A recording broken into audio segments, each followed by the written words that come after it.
আসসালামু আলাইকুম।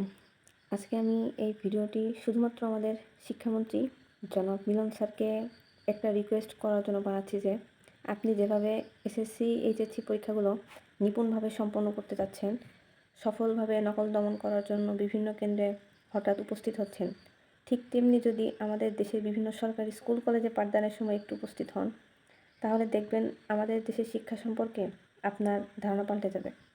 তখন আপনি বলবেন, স্কুল কলেজের পাঠদানের যদি এই অবস্থা হয়, তাহলে আমাদের দেশে নকল হবে না তো কোন দেশে হবে? আপনি না দেখলে বুঝবেন না কি চরম অবস্থা আমাদের দেশের প্রত্যন্ত গ্রাম বা শহরের কিছু সরকারি স্কুল কলেজের। অথচ সরকার থেকে প্রতি বছর শিক্ষার মানোন্নয়নে কত শত বাজেট পাস করা হয়। প্রতিটা স্কুলে এখন লাইব্রেরি, সায়েন্স ল্যাব আছে, কম্পিউটার ল্যাব আছে। সরকার থেকে প্রয়োজনীয় প্রায় সব কিছুই দেওয়া হয়।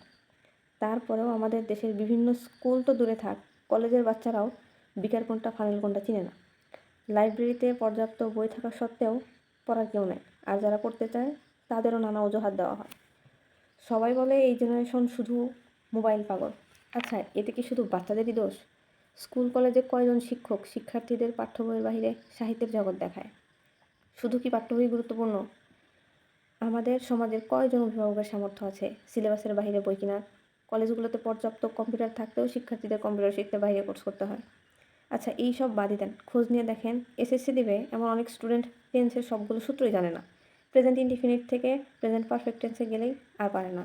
সমাজ জানে না, কারক বিভক্তি পারে না। তো তারা কোচিং সেন্টারে দৌড়াবে না তো কারা দৌড়াবে? একটা নিম্নবিত্ত ফ্যামিলি তো আর সন্তানকে শখ করে কোচিং সেন্টারে পাঠায় না।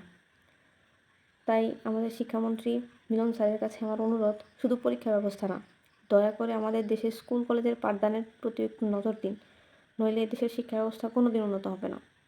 যদি পাঠদানের ব্যবস্থা উন্নত না করা হয়, তাহলে দেখা যাবে যে সারা জীবন অনন্তকাল এই নকল চলতেই থাকবে। শুধু পরীক্ষায়